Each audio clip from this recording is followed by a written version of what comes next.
ಎಲ್ರಿಗೂ ನಮಸ್ಕಾರ ಪ್ರಿಯ ವೀಕ್ಷಕರೇ, ನನ್ನ ಗುರುಪರಂಪರೆ ಯೂಟ್ಯೂಬ್ ಚಾನಲ್ಗೆ ಸ್ವಾಗತ. ನಾನು ನಿಮ್ಮ ಕೃಪಾ. ಇವತ್ತಿನ ವಿಷಯ ಏನು ಅಂತಂದರೆ, ವೃಷಭ ರಾಶಿಯವರಿಗೆ ಶನಿಯ ಒಂದು ಗೋಚಾರ ಫಲ. ಅಂದರೆ ಶನೇಶ್ವರ ಸ್ವಾಮಿಯು ಮಾರ್ಚ್ 29ನೇ ತಾರೀಕು ಅಂದರೆ ಇದೇ ವರ್ಷ ಕುಂಭ ರಾಶಿಯಿಂದ ಮೀನ ರಾಶಿಗೆ ಒಂದು ಸ್ಥಾನ ಪಲ್ಲಟವನ್ನು ಮಾಡ್ತಾ ಇದ್ದಾನೆ. ಅಂತಹ ಸಂದರ್ಭದಲ್ಲಿ ವೃಷಭ ರಾಶಿಯವರಿಗೆ ಆಗುವಂತಹ ಅನುಕೂಲಗಳು ಏನು ಅಂತ ಹೇಳ್ಬಿಟ್ಟು ನಾವು ನೋಡ್ತಾ ಹೋಗೋಣ. ವೃಷಭ ರಾಶಿಯವರಿಗೆ ಶನಿ ನಿಮ್ಮ ಲಾಭ ಸ್ಥಾನವನ್ನೇ ಪ್ರವೇಶ ಮಾಡ್ತಾ ಇದ್ದಾನೆ. ಅದರ ಜೊತೆಗೆ ನಿಮಗೆ ಇಲ್ಲಿ ಏನಾಗುತ್ತೆ ಅಂತಂದರೆ ಅತಿ ಹೆಚ್ಚು ಹೇಳುವ ಅವಶ್ಯಕತೆ ಇರೋದಿಲ್ಲ. ಯಾಕಂತಂದರೆ ನಿಮ್ಮ ಇಷ್ಟಾರ್ಥ ಸಿದ್ಧಿಯನ್ನು ತಂದು ಕೊಡುವಂತಹ ಒಂದು ಗೋಚಾರ ಫಲ ಇಂತಹ ಒಂದು ಶನೇಶ್ವರ ಸ್ವಾಮಿಯು ನಿಮಗೆ ತಂದು ಕೊಡ್ತದೆ. ಯಾಕಂದರೆ 28 ವರ್ಷದಲ್ಲಿ ನಿಮಗೆ ಗೊತ್ತಾಗದೆ ಏನೇನು ಇಷ್ಟಪಟ್ಟಿರ್ತೀರಿ ಅಥವಾ ಏನು ನಿಮ್ಮ ಜೀವನದಲ್ಲಿ ಸಾಧ್ಯ ಆಗ್ತಾ ಇಲ್ಲ, ಏನು ನೀವು ಮರ್ತು ಹೋಗಿದ್ದೀರಿ, ಅಂತಹ ಎಲ್ಲ ವಿಷಯಗಳು ಸಮೇತ ನಿಮ್ಮ ಕೈಗೂಡುತ್ತೆ ಅಂತ ಹೇಳ್ತೀನಿ. ಜೊತೆಗೆ ನಿಮಗೆ ಗೊತ್ತಾಗದೆ ಇರುವಂಥ ಅನೇಕ ರೀತಿಯಲ್ಲಿ ನಿಮಗೆ ಒಳ್ಳೆಯದು ಆಗ್ತಾ ಬರ್ತಾ ಇರುತ್ತೆ. ಅದು ಈಗಾಗಲೇ ನಿಮಗೆ ಆರಂಭ ಆಗಿದೆ. ಈಗ ನೀವು ಇದನ್ನು ಮೊದಲು ನಂಬಕ್ಕೆ ಸಾಧ್ಯ ಆಗ್ತಾ ಇಲ್ಲ. ಯಾಕಂದರೆ ಇದು ಶುರುವಾಗಿ ಈಗಾಗಲೇ 2.5 ವರ್ಷಗಳ ಕಾಲ ಶುರುವಾಗಿದೆ. ಆದರೆ ಒಳ್ಳೆಯ ಗೋಚಾರದಲ್ಲಿ ನಿಮಗೆ ಇದು ಬೆಸ್ಟ್ ಟ್ರಾನ್ಸಿಟ್ ಅಂತಲೇ ನಾನು ಹೇಳ್ತೀನಿ. ಯಾಕಂದರೆ ಈ 28 ವರ್ಷಗಳ ಕಾಲದಲ್ಲಿ ನೀವು ಏನು ಲಾಭವನ್ನು ಕಂಡಿಲ್ವೋ, ಏನು ಸುಖವನ್ನು ಕಂಡಿಲ್ವೋ, ಏನು ಪ್ರಾಸ್ಪರಿಟಿಯನ್ನು ಕಂಡಿಲ್ವೋ, ಏನು ಸಮೃದ್ಧಿಯನ್ನು ಕಂಡಿಲ್ಲ, ಖಂಡಿತವಾಗ್ಲೂ ವೃಷಭ ರಾಶಿಯವರು ಈ ವರ್ಷದಲ್ಲಿ ನೀವು ಕಂಡೇ ಕಾಣ್ತೀರಿ. ಈ ಶನಿಯ ಗೋಚಾರ ಫಲ ಮಾರ್ಚ್ 2025. ಯಾಕಂದರೆ ಈಗ ಆಲ್ರೆಡಿ ನಿಮಗೆ ಸ್ಟಾರ್ಟ್ ಆಗಿದೆ ಮೀನರಾಶಿಗೆ ಹೋಗ್ಲಿಕ್ಕಿಂತ ಮುಂಚೆನೇ. ಯಾಕೆಂದರೆ ನಿಮಗೆ ವೃಷಭ ರಾಶಿಯಿಂದ ಮೀನರಾಶಿ ಬಂದು 11ನೇ ಮನೆ.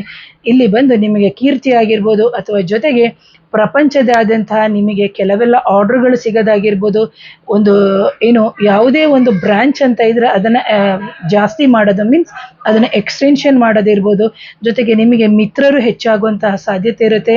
ಜೊತೆಗೆ ನಿಮಗೆ ಯಾವುದೋ ಫಾರಿನ್ ಕಂಪ್ನಿಯವರು ಬಂದು ಟೈಅಪ್ ಮಾಡ್ಕೊಳ್ಳುವಂಥದ್ದು, ಜೊತೆಗೆ ಯಾವುದೋ ಫಾರಿನ್ ಲ್ಯಾಂಡ್ಗಳಲ್ಲಿ ಹೋಗಿ ನೀವು ವಿಸಿಟ್ ಮಾಡಿ ಬರುವಂಥದ್ದು, ಅಥವಾ ನೀವು ಟ್ರಾವೆಲ್ ಮಾಡುವಂಥದ್ದು, ಅಥವಾ ತಾತ್ಕಾಲಿಕ ನಮ್ಮ ಫಾರಿನ್ ಟ್ರಿಪ್ಸ್ ಅಂತ ಏನಿದೆ ಅವೆಲ್ಲವನ್ನು ಮಾಡುವಂತಹ ಒಂದು ಸಂದರ್ಭಗಳು ಅಂತ. ಹಾಗೇನೇ ಎಷ್ಟೋ ಜನ ಸಂಸಾರದಲ್ಲಿ ಪ್ರೀತಿ ಇಲ್ಲ, ಪ್ರೇಮ ಇಲ್ಲ, ಒಂದು ಪ್ರೀತಿ ಪ್ರೇಮದಲ್ಲಿ ಇರುವಂಥ ಪ್ರಣಯವು ಸಮೇತ ಇರಲ್ಲ.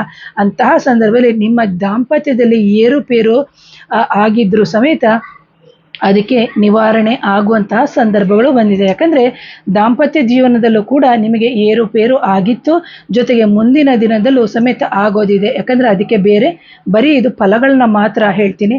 ಯಾಕೆ ಅಂತಂದರೆ ಇದು ಮಿತ್ರರನ್ನು ಜೊತೆಗೆ ಎಷ್ಟು ಫ್ರೆಂಡ್ಸನ್ನು ನೀವು ಕರ್ಕೊಂಡು ಬರುತ್ತೋ ಅದರ ಮೇಲೆ ನಿಮ್ಮ ಒಂದು ಫಲ ನಿರ್ಣಯ ಆಗುತ್ತೆ. ಜೊತೆಗೆ ನಿಮ್ಮ ಹೆಂಡತಿ ಆಗಿರ್ಬೋದು, ಒಂದು ಗಂಡ ಆಗಿರ್ಬೋದು, ಒಂದು ಮಕ್ಕಳಾಗಿರ್ಬೋದು, ಆ ಸಮಯವನ್ನು ನೀವು ಕೊಡಲಿಕ್ಕೆ ಸಾಧ್ಯನೇ ಇಲ್ಲ. ಯಾಕೆ ಅಂತಂದರೆ 28 ವರ್ಷಗಳ ನಂತರ ನಿಮ್ಮ ಜೀವನದಲ್ಲಿ ಅತ್ಯಂತ ಹೆಚ್ಚಿನ ಬದಲಾವಣೆಗಳು ನಡೀತದೆ ಅಂತ. ಹಾಗೆ ಸ್ವಲ್ಪ ಮಿತ್ರರಿಗೂ ಸಮಯವನ್ನು ಕೊಡಿ, ಜೊತೆಗೆ ಸ್ವಲ್ಪ ಹೆಂಡತಿಗೂ ಸಮಯವನ್ನು ಕೊಡಿ, ಸ್ವಲ್ಪ ಮಕ್ಕಳಿಗೂ ಸಮೇತ ಸಮಯವನ್ನು ಕೊಡಬೇಕು. ಇಲ್ಲದಿದ್ದರೆ ಖಂಡಿತವಾಗ್ಲೂ ನಿಮ್ಮನ್ನು ಅಪಹಾರ್ಥ ಮಾಡಿಕೊಳ್ಳುವಂತಹ ಒಂದು ಸಂದರ್ಭಗಳು ಉಂಟಾಗುತ್ತೆ. ಜೊತೆಗೆ ನೀವು ಒಂದು ಡಿಸಿಪ್ಲಿನ್ ಆಗಿರುವಂತಹ ವ್ಯಕ್ತಿಗಳಾಗಬೇಕು. ಯಾಕಂದರೆ ನಿಮ್ಮಲ್ಲಿ ಈಗಾಗಲೇ ಡಿಸಿಪ್ಲಿನ್ ಇರುತ್ತೆ. ಯಾಕಂದರೆ ಜೊತೆಗೆ ನೀವು ವೃಷಭ ಅಂತ ಹೇಳಿದಂತಹ ಸಂದರ್ಭದಲ್ಲಿ ಅದು ಹೊಲ ಗದ್ದೆ ಈ ಥರ ಲಕ್ಸುರಿಯನ್ನು ಸೂಚಿಸುವಂತಹ ಒಂದು ರಾಶಿಯಾಗಿದೆ. ಆದರೆ ನಿಮಗೆ ಆ ಲಕ್ಸುರಿ ಒಂದು ಮನೆ ಆಗಿರ್ಬೋದು, ಒಂದು ಭೂಮಿ ಆಗಿರ್ಬೋದು, ಒಂದು ಜಮೀನಾಗಿರ್ಬೋದು, ಇವೆಲ್ಲವನ್ನು ನೀವು ತಗೊಳ್ಳೋಕೆ ಆಗುವಂತಹ ಪ್ರಯತ್ನಗಳು ಖಂಡಿತ ಮಾಡೇ ಮಾಡ್ತೀರಿ. ಅದರಲ್ಲಿ ಸಕ್ಸಸ್ಸು ಆಗ್ತೀರಿ. ಇಲ್ಲಿ ಪರ್ಟಿಕ್ಯುಲರ್ ಆಗಿ ಹೇಳ್ತೀನಿ, ಇಲ್ಲಿ ಬಂದು ಯಾವಾಗ ನಿಮಗೆ ಮಾಂತ್ರಿಕ ಬಾಧೆ, ನಕಾರಾತ್ಮಕ ಶಕ್ತಿಗಳ ಸಮಸ್ಯೆ ಅಥವಾ ಮದ್ದಿಡು ಕ್ರಿಯೆ ಆಗಿದ್ರೆ ಅಥವಾ ಮಾಂತ್ರಿಕ ಬಾಧೆಗಳು ಇನ್ನೊಬ್ಬರು ಮಾಡಿ ಕಳಿಸಿದಂತಹ ಸಂದರ್ಭದಲ್ಲಿ ನೀವು ನಿಮ್ಮ ದೇಹದಿಂದಾಗಲಿ ಮನೆಯಿಂದಾಗಲಿ ನಿಮ್ಮ ಹೆಂಡತಿ ಮಕ್ಕಳ ವಿಚಾರವಾಗಿ ನೀವು ಅದನ್ನು ಪರಿಹಾರ ಮಾಡಿಕೊಂಡಿಲ್ಲ ಅಂದರೆ ಖಂಡಿತವಾಗ್ಲೂ ನಾನು ಹೇಳುವಂತಹ ಫಲಗಳು ನಿಮಗೆ ಖಂಡಿತವಾಗ್ಲೂ ಸಿಗಲ್ಲ. ಯಾಕಂದರೆ ನಿಮಗೆ ಗುರು ಗೋಚಾರದಲ್ಲಾಗಿರ್ಬೋದು ಅಥವಾ ಶನಿ ಗೋಚಾರದಲ್ಲಾಗಿರ್ಬೋದು ಅಥವಾ ರಾಹು ಗೋಚಾರದಲ್ಲೂ ಫಲಗಳು ಬಂದ್ರೂ ನೀವು ನೋವನ್ನೇ ಅನುಭವಿಸಬೇಕಾಗುತ್ತೆ. ಯಾಕೆ ಅಂತಂದರೆ ಇದೆಲ್ಲವೂ ಬಂದು ನಮ್ಮ ಆತ್ಮದ ಕರ್ಮದ ವಿಚಾರವಾಗಿರುತ್ತೆ. ಹಾಗಾಗಿ ಹೇಳ್ತಾ ಇದ್ದೀನಿ ಪ್ರಿಯ ವೀಕ್ಷಕರೇ. ಹಾಗೆ ನಿಮಗೆ ಮನಸ್ಸಿಗೆ ಬಂದಂಗೆ ನೀವು ಏನೋ ಬದಲಾವಣೆಗಳನ್ನು ಮಾಡೋದು ಅವೆಲ್ಲವನ್ನು ನೀವು ಮಾಡಿಬಿಡಿ. ಆ ರೀತಿ ಮನಸ್ಸನ್ನು ಚಂಚಲೆ ಬಂದಂಥ ಸಂದರ್ಭದಲ್ಲಿ ನಿಮಗೆ ಪ್ರೀತಿ ಪಾತ್ರರು ಯಾರಿರ್ತಾರೋ ಅವರ ಹತ್ರ ಸಂತೋಷದಿಂದ ಏನು ಮಾಡಬೇಕು, ಹೇಗೆ ಮಾಡಬೇಕು ಅಂತ ಹೇಳಿ ಅದರ ಬಗ್ಗೆ ಡಿಸ್ಕಸ್ ಮಾಡಿ. ಅದರ ಜೊತೆಗೆ ಸಂತೋಷ ಎಷ್ಟಿರುತ್ತೋ ಅಷ್ಟೇನೆ ಕೆಲವೊಮ್ಮೊಮ್ಮೆ ನೋವನ್ನು ಕೊಡುವಂತಹ ಸಂಗತಿಗಳು ಬರುತ್ತೆ. ಹಾಗಾಗಿ ಸ್ವಲ್ಪ ಅಹಂಕಾರ ಜೊತೆಗೆ ಬೇರೆಯವರಿಗೆ ನೀವು ಸ್ವಲ್ಪ ಎಲ್ಲ ಜಾಸ್ತಿ ಆದಾಗ ಹಣ, ಏನು ಆಸ್ತಿ, ಮನೆ, ಕಾರು ಈ ಥರ ಎಲ್ಲ ಲಕ್ಸುರಿ ಜಾಸ್ತಿ ಆದಾಗ ಸ್ವಲ್ಪ ಅಹಂಕಾರ ಅಂತ ಬಂದಾಗ ಅದನ್ನು ದಯಮಾಡಿ ತಗ್ಗಿಸಿ ಅಂತ ಹೇಳ್ತೀನಿ. ಜೊತೆಗೆ ಈ ಥರ ಅಹಂಕಾರ ಕಾಣಿಸ್ಕೊಂಡಂಥ ಸಂದರ್ಭದಲ್ಲಿ ಖಂಡಿತ ನಿಮಗೆ ತೊಂದರೆಗಳು ಉಂಟಾಗುತ್ತೆ.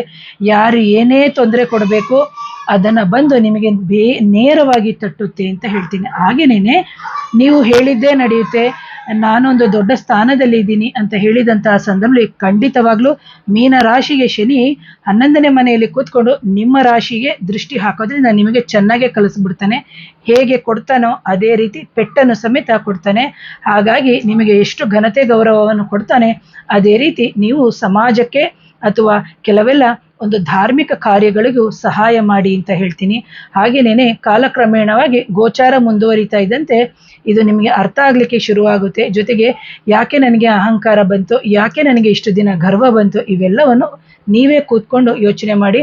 ಜೊತೆಗೆ ನಿಮ್ಮ ಜೀವನದಲ್ಲಿ ಮಾಡುವಂತಹ ಒಂದು ಪ್ಲಾನನ್ನು ನೀವು ಮಾಡಿ ಅಂತ ಹೇಳ್ತೀನಿ. ಅದರ ಜೊತೆಗೆ ಈಗ ಏನಾದರೂ ನಿಮ್ಮ ಮಿತ್ರರಾಗಿರ್ಬೋದು ಏನೋ ಒಂದು ಶುರು ಮಾಡ್ತಾರೆ, ಅಥವಾ ಇದನ್ನು ಶುರು ಮಾಡು ಅಂತ ಹೇಳ್ಕೊಂಡು ನಿಮಗೆ ಎಷ್ಟೋ ವರ್ಷಗಳಿಂದ ಜೊತೆಲಿ ಇದ್ದವರಿಗೆ ನಿಮಗೆ ನಮ್ರತೆಯಿಂದನೇ ಹೇಳ್ತಾರೆ ಇದನ್ನು ಮಾಡು ಅದನ್ನು ಮಾಡು, ಖಂಡಿತ ಫಲ ಸಿಗ್ತದೆ ಅಂತ. ಆದರೆ ಆ ಫಲ ನಿಮಗೆ ಸಿಗಬೇಕಾ ಇಲ್ವಾ ಅಂಥೇಳಿ ನಿಮ್ಮ ಗೋಚಾರದಲ್ಲಿ ನೀವು ನೋಡ್ಕೋಬೇಕಾಗುತ್ತೆ. ನಿಮ್ಮ ಜಾತಕವು ಅಷ್ಟೇ ಏನು ಫಲಪ್ರದವಾಗಿ ಬಲವಾಗಿತ್ತು ಅಂತಂದರೆ ಖಂಡಿತವಾಗ್ಲೂ ನಿಮಗೆ ಒಳಿತು ಉಂಟಾಗುತ್ತೆ ಅಂತ ಹೇಳ್ತೀನಿ.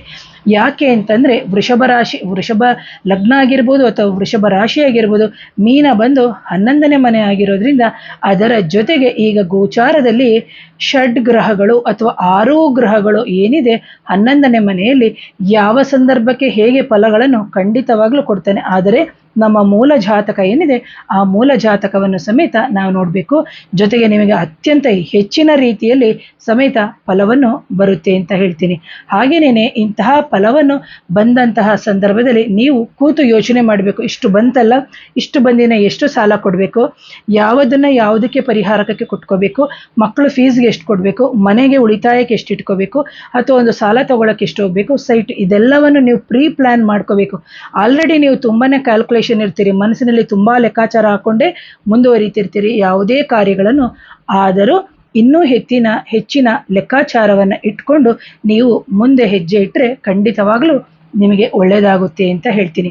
ಹಾಗೇನೇ ವೃಷಭ ಲಗ್ನ ಆಗಿರ್ಬೋದು ಅಥವಾ ವೃಷಭ ರಾಶಿಯವರಾಗಿದ್ದರು 11ನೇ ಮನೆಯಲ್ಲಿ ರಾಹು ಇದ್ರೂ ಕೆಲವೆಲ್ಲವರು ಮಾಂತ್ರಿಕ ಬಾಧೆಗಳಾಗಿರ್ಬೋದು, ನಕಾರಾತ್ಮಕ ಶಕ್ತಿಗಳ ಸಮಸ್ಯೆ ಆಗಿರ್ಬೋದು, ಅಥವಾ ಅನ್ಯ ಆತ್ಮಗಳ ಸಮಸ್ಯೆ ಇದ್ದವರು ಸಮೇತ ಇಲ್ಲಿಯವರೆಗೆ ಹಲವಾರು ಸಮಸ್ಯೆಗಳನ್ನು ಅನುಭವಿಸ್ಕೊಂಡು ಬಂದಿದ್ದಾರೆ. ಇನ್ನೂ ನಿಮಗೆ ಶನಿ ಮೀನರಾಶಿಗೆ ಹೋದಂತಹ ಸಂದರ್ಭದಲ್ಲಿ ನಿಮ್ಮ ಲಗ್ನವನ್ನು ಸಮೇತ ಅಥವಾ ನಿಮ್ಮ ರಾಶಿಯನ್ನು ಸಮೇತ ನೋಡೋದ್ರಿಂದ ಖಂಡಿತವಾಗ್ಲೂ ನಿಮಗೆ ಎಚ್ಚೆತ್ತುಕೊಂಡು ಈಗಾಗಲೇ ನಿಮಗೆ 2.5 ವರ್ಷದಿಂದ ಸತತವಾಗಿ ನಿಮಗೆ ಯಾವುದೇ ಕಾರ್ಯಗಳಲ್ಲಿ ನಿಮಗೆ ಯಾರೋ ಏನೋ ಒಂದು ಶುಭಪ್ರದವಾಗಿ ಮಾಡ್ಕೊಂಡು ಹೋಗು ಅಂತ ಹೇಳಿದ್ರೆ ಖಂಡಿತವಾಗ್ಲೂ ನಿಮಗೆ ಮಾಡೋಕ್ಕೆ ಸಾಧ್ಯನೇ ಆಗ್ತಿಲ್ಲ. ಯಾಕಂದರೆ 11ನೇ ಮನೆಯಲ್ಲಿ ಇರುವಂಥ ರಾಹು ನಿಮ್ಮನ್ನು ಗಲಿಬಿಲಿ ಮಾಡಿಸ್ತಾ ಇದ್ದ. ಹಾಗಾಗಿ ನೀವು ಯೋಚನೆಯನ್ನು ಮಾಡಿ ಸರಿಯಾದ ನಿರ್ಧಾರವನ್ನು ಮಾಡಿ ಒಂದು ಮಾಂತ್ರಿಕ ಬಾಧೆ, ನಕಾರಾತ್ಮಕ ಶಕ್ತಿಗಳ ಸಮಸ್ಯೆ ಏನಿದೆ ಅದೆಲ್ಲವನ್ನು ನಿವಾರಣೆ ಮಾಡಿಕೊಂಡು ಖಂಡಿತ ಮುಂದುವರೆದ್ರೆ ನಿಮಗೆ ಆರೋಗ್ಯದ ಸಮಸ್ಯೆಗಳು ನಿವಾರಣೆ ಆಗುತ್ತೆ. ಅದರ ಜೊತೆಗೆ ನೀವು ಇಟ್ಟಂತಹ ಒಂದು ವ್ಯಾಪಾರ ಆಗಿರ್ಬೋದು, ಒಂದು ಬಿಸ್ನೆಸ್ ಆಗಿರ್ಬೋದು, ಅವೆಲ್ಲವೂ ಇಂಪ್ರೂವ್ ಆಗುತ್ತೆ. ಒಂದು ರೈತರಾಗಿದ್ದರೆ ನಿಮಗೆ ಜಮೀನಲ್ಲಿ ಬೆಳೆ ಬೆಳೆಯುತ್ತೆ, ಒಂದು ಫ್ಯಾಕ್ಟ್ರಿ ಇಟ್ಟಿದ್ರೆ ಅದರಲ್ಲಿ ಇಂಪ್ರೂವ್ ಆಗುತ್ತೆ. ಈ ಥರ ಇಂತಹ ಸಮಸ್ಯೆಗಳು ನಿಮ್ಮ ದೇಹದಲ್ಲಿ ನಿಮ್ಮ ಮನೆಯಲ್ಲಿ ಇದ್ದಂತಹ ಸಂದರ್ಭದಲ್ಲಿ ಖಂಡಿತವಾಗ್ಲೂ ಆ ಶನೀಶ್ವರ ಸ್ವಾಮಿ ನಿಮ್ಮನ್ನು ಬೇರೆಯವರ ಮುಖಾಂತರ ಎಚ್ಚರಿಸ್ಬೋದು, ಆದರೆ ಅವನೇ ಬಂದು ಪರಿಹಾರ ಮಾಡಲಿಕ್ಕೆ ಸಾಧ್ಯ ಇಲ್ಲ.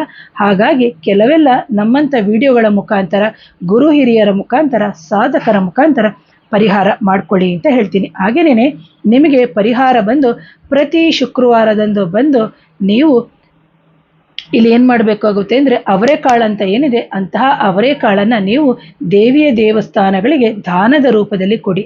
ಹಾಗೆಯೇ ಬಂದು ಪ್ರತಿ ಶನಿವಾರದಂದು ನೀವೇನು ಮಾಡಬೇಕಾಗುತ್ತೆ ಅಂದರೆ ನಿಮಗೆ ಸಾಧ್ಯ ಇರುವಂಥ ನಿಮ್ಮ ಮಕ್ಕಳ ಅಕ್ಕಪಕ್ಕ ಇರುವಂತಹ ಮಕ್ಕಳಿಗೆ ಹಾಲನ್ನು ಕುಡಿಲಿಕ್ಕೆ ಕೊಡಿ. ಅದು ಹಸಿ ಪ್ಯಾಕೆಟ್ ಕೊಡ್ತೀರಾ ಅಥವಾ ಕಾಯಿಸಿ ಕೊಡ್ತೀರಾ, ಅದು ನಿಮಗೆ ಬಿಟ್ಟಿರೋದು. ಹಾಗಾಗಿ ಯಾವಾಗ ಇದೆರಡು ಪರಿಹಾರಗಳನ್ನು ನೀವು ಮಾಡ್ಕೊಂಬರ್ತೀರಿ ಖಂಡಿತವಾಗ್ಲೂ ನಿಮಗೆ ಒಳ್ಳೆಯದಾಗುತ್ತೆ.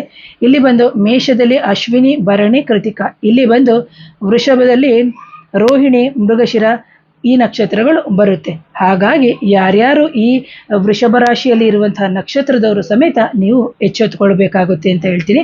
ಹಾಗಾಗಿ ಯಾರಾದರೂ ನನ್ನ ಚಾನಲ್ನ ಮೊದಲನೇ ಬಾರಿಗೆ ನೋಡ್ತಿದ್ರೆ ದಯವಿಟ್ಟು ಚಾನಲ್ನ ಸಬ್ಸ್ಕ್ರೈಬ್ ಮಾಡಿ, ಲೈಕ್ ಮಾಡಿ, ಶೇರ್ ಮಾಡಿ. ಹಾಗೆ ಯಾರಿಗಾದರೂ ಕನ್ಸಲ್ಟೇಷನ್ ಬೇಕಿದ್ರೆ, ಮದ್ದಿಡು ಕ್ರಿಯೆ ಆಗಿದ್ರೆ ಅಥವಾ ಏನು ಹೇಳ್ಬೋದು, ಮಾಂತ್ರಿಕ ಬಾಧೆಗಳಾಗಿದ್ದರೆ ಅಥವಾ ನಕಾರಾತ್ಮಕ ಶಕ್ತಿಗಳು ನಮ್ಮ ದೇಹದಲ್ಲಿ ಇದ್ದು ನಮ್ಮ ಯಾವುದೇ ಕೆಲಸಗಳು ಆಗ್ತಾ ಇಲ್ಲ, ವಿದ್ಯಾಭ್ಯಾಸದಲ್ಲಿ ಅಡೆತಡೆಗಳು ಅಥವಾ ಮನೆಯಲ್ಲಿ ಒಂದು ಶಾಂತಿ ಇಲ್ಲ, ನೆಮ್ಮದಿ ಇಲ್ಲ, ಅಮಾವಾಸ್ಯೆ ಹುಣ್ಣಿಮೆಗಳಲ್ಲಿ ಹುಷಾರು ತಪ್ತಾ ಇದ್ದೀವಿ, ಗಂಡ ಹೆಂಡತಿಯರ ಮಧ್ಯೆ ಡಿಸ್ಟರ್ಬೆನ್ಸು ಇವೆಲ್ಲವೂ ಇತ್ತು ಅಂತಂದರೆ ನನ್ನ ವಾಟ್ಸಪ್ ಮುಖಾಂತರ ಸಂಪರ್ಕ ಮಾಡಿ ಆನಂತರ ಕನ್ಸಲ್ಟೇಷನ್ ತಗೊಳ್ಳಿ ಅಂತ ಹೇಳ್ತೀನಿ. ಕನ್ಸಲ್ಟೇಷನು ಪ್ರತಿಯೊಬ್ಬರಿಗೂ ಚಾರ್ಜಸ್ ಇರುತ್ತೆ. ಯಾವುದೇ ಕಾರಣಕ್ಕೂ ಫ್ಯಾಮಿಲಿ ಅಂತ ತಗೊಳ್ಳಲ್ಲ. ಡಾಕ್ಟರ್ ಹತ್ರ ಹೋದಾಗ ಹೇಗೆ ಇದು ಮಾಡ್ತೀರೋ ಅದೇ ಥರ. ಸೊ ಇಂಥ ವಿಚಾರಗಳನ್ನು ನೀವು ಮನಗಣನೆ ಮಾಡಿಕೊಂಡು ನೀವು ಪರಿಹಾರ ಮಾಡ್ಕೊಳ್ಳಿ ಅಂತ ಹೇಳ್ತೀನಿ. ಯಾಕಂದರೆ ನನ್ನ ಯೂಟ್ಯೂಬ್ ಚಾನಲಲ್ಲಿ ನಾನು ಶುರು ಮಾಡಿ 1 ವರ್ಷದಿಂದಲೂ ಇಲ್ಲಿವರೆಗೆ ರಾಶಿ ಭವಿಷ್ಯವನ್ನು ಕೊಟ್ಟಿರಲಿಲ್ಲ. ಕಾರಣ ಇಷ್ಟೇ, ಮಾಂತ್ರಿಕ ಬಾಧೆ, ನಕಾರಾತ್ಮಕ ಶಕ್ತಿಗಳು, ಮದ್ದಿಡು ಕ್ರಿಯೆ ಆದಂಥ ಸಂದರೆ ಯಾವ ಪರಿಹಾರಗಳು ನಮಗೆ ಕೈ ಎತ್ತಲ್ಲ. ಯಾವಾಗ ನಾವು ಇವೆಲ್ಲವನ್ನು ಪರಿಹಾರ ಮಾಡ್ಕೋತೀರಿ ಖಂಡಿತವಾಗ್ಲೂ ನಮಗೆ ಲಾಭ, ಶ್ರೇಯಸ್ಸು, ಆರೋಗ್ಯ, ಅಭಿವೃದ್ಧಿ ಉಂಟಾಗುತ್ತೆ ಅಂತ ಹೇಳ್ತೀನಿ. ಹಾಗಾಗಿ ವೃಷಭ ರಾಶಿಯವರಿಗೆ ಯಾಕೆಂದರೆ ಅದು ಪ್ರಾಣಿ ಬಂದು ಎತ್ತು ಸ್ವಲ್ಪ ಅವ್ರಿಗೆ ಕೋಡು ಜಾಸ್ತಿ ಇರುತ್ತೆ. ನಾನು ನಂದು ಆ ಥರ ಅಂತಲ್ಲ, ಎಲ್ಲರಲ್ಲೂ ಇರುತ್ತೆ. ಆದರೆ ಸ್ವಲ್ಪ ಮುನ್ನುಗ್ಗದನ್ನ ಕಮ್ಮಿ ಮಾಡಿ ಯೋಚನೆ ಮಾಡಿ ಅದರ ಜೊತೆಗೆ ಯಾರಿಗೋ ಹೋಗಿ ಶ್ಯೂರಿಟಿ ಕೊಟ್ಟು ಸಿಕ್ಕಾಕೊಳ್ಳುವಂಥದ್ದು ಅಥವಾ ಇದ್ದಕ್ಕಿದ್ದಂಗೆನೇ ಹೋಗಿ ಸಾಲ ಮಾಡಿ ಸಿಕ್ಕಾಕೊಳ್ಳುವಂಥದ್ದು, ಇನ್ನೇನು ನನಗೆ ಈ ವಿಡಿಯೋ ನೋಡಿದ್ದೀನಿ, ಇನ್ನೇನು ಮೇಡಮ್ ಹೇಳಿದ್ದಾರೆ ಹಣ ಬರುತ್ತೆ, ಆಸ್ತಿ ಬರುತ್ತೆ ಇರುತ್ತೆ. ಆದರೆ ಮಾಂತ್ರಿಕ ಬಾಧೆ, ನಕಾರಾತ್ಮಕ ಶಕ್ತಿಗಳ ಸಮಸ್ಯೆ ಇದ್ದಾಗ ಒತ್ತಿ ಹೇಳ್ತಾ ಇದ್ದೀನಿ, ನೀವು ಮತ್ತಷ್ಟೇ ಸಾಲ ಬಾಧೆಗಳು, ಅನಾರೋಗ್ಯಕ್ಕೆ ಸಿಕ್ಕಾಕೊಳ್ಳುವಂಥದ್ದು, ಗಂಡ ಹೆಂಡತಿಯರ ಸಮಸ್ಯೆಗಳು, ಮಾಡುವಂತಹ ಕೆಲಸಗಳಿಗೆ ಫೇಲ್ಯೂರು ಆಗುವಂತಹ ಸಾಧ್ಯತೆಗಳು 99 ಭಾಗಗಳು ಇರುತ್ತೆ ಅಂತ ಹೇಳ್ತೀನಿ ಪ್ರಿಯ ವೀಕ್ಷಕರೇ. ಹಾಗಾಗಿ ಇಂತಹ ಹಲವಾರು ಪರಿಹಾರಗಳನ್ನು ಮಾಡ್ಕೊಳ್ಳಿ. ಹಾಗೆ ನಿಮಗೆ ಸರಳವಾದ ಮಂತ್ರ ಯಾವುದು ಅಂತಂದರೆ ಓಂ ಶ್ರೀ ದಕ್ಷಿಣ ನಾಗ ಕಾಳಿಕ ರಕ್ಷ ರಕ್ಷ ಜಗನ್ಮಾತೆಯೇ ನಮಃ ಅಂತ ಹೇಳ್ತೀನಿ. ಯಾಕೆಂದರೆ ಯಾರು ವೃಷಭ ಲಗ್ನ, ವೃಷಭ ರಾಶಿಯಲ್ಲಿದ್ದರೂ ಎಷ್ಟೋ ಜನಕ್ಕೆ ಮಾಂತ್ರಿಕ ಬಾಧೆಗಳು, ತಾಂತ್ರಿಕ ಬಾಧೆಗಳು ಅವರೆಲ್ಲರೂ ಅನುಭವಿಸಿದ್ದಾರೆ. ಎಷ್ಟೋ ಜನ ಹಾಸ್ಪಿಟ್ಲಿಗೆ ಹೋಗಿದ್ರೂ ಆಸ್ಪತ್ರೆ ಕಾಯಿಲೆಗಳು ಅಲ್ಲ ಅಂತ ನಿಮಗೆ ತೋರಿಸಿದೆ.